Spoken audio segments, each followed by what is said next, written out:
Mungkin di kalangan panglima-panglima di Acehnya mandu hidup Pak Sojo Peng. Yang harus jawab soalan Ron ini adalah si Joni, Panglima Aceh Utara. Rasa haji yang kelola Peng anak yatim untuk mak megang dan fakir miskin. Jadi masalahnya harus dikelola betul-betul. Bekna penyelewengan dalam peng-peng anak yatim. Pemerintah disediakan anggaran untuk mak megang, digunakan untuk anak yatim dan fakir miskin. Tetapi orangnya tak kalah di lapangan, mantang na anak yatim dan fakir miskin hanai pajuh si yang mak megang.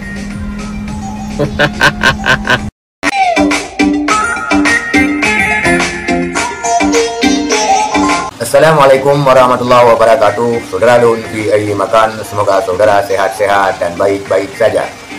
Panglima Joni ataupun Pang Joni, Ketua PA Aceh Utara, disebut oleh Bos Pun.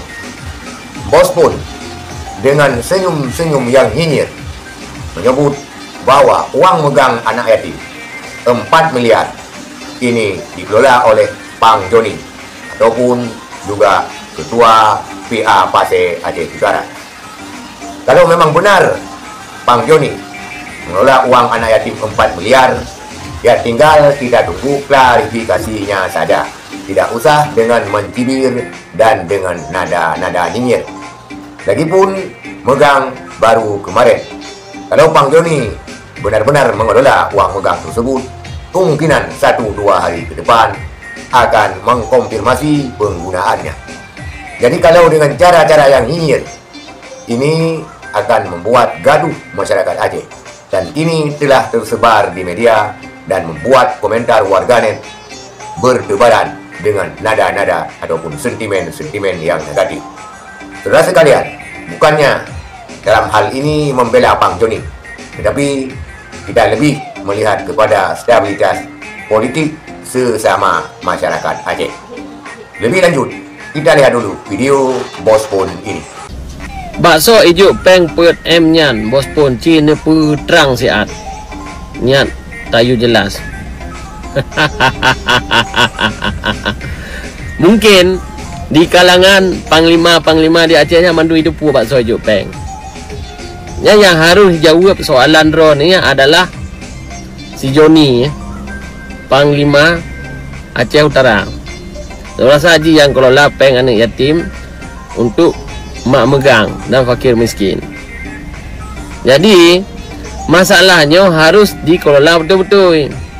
Bekna penyelewengan dalam peng-peng anak yatim. Pemerintah disediakan anggaran untuk mak megang, digunakan untuk anak yatim dan fakir miskin. Tetapi orangnya tak kalah di lapangan, mantang na anak yatim dan fakir miskin hanai pajuh si yang mak megang. Maka untuk ukenya memangnya anak jelah uke baik lejuk baji.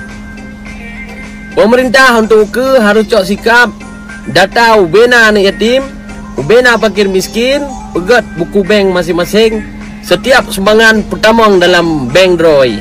Jadi hana menjaro bagop hana korupsi li. Bawa kan? Bos Pun yang telah menguraikan tentang uang megang anak yatim 4 miliar yang katanya dikelola oleh Pang Joni ataupun Panglima Joni, Ketua PA Aceh Utara. Boleh saja mengekspos berita. Lagipun ini adalah ranah publik, tetapi tidak seharusnya dengan nada-nada ataupun senyum-senyum yang nyinyir.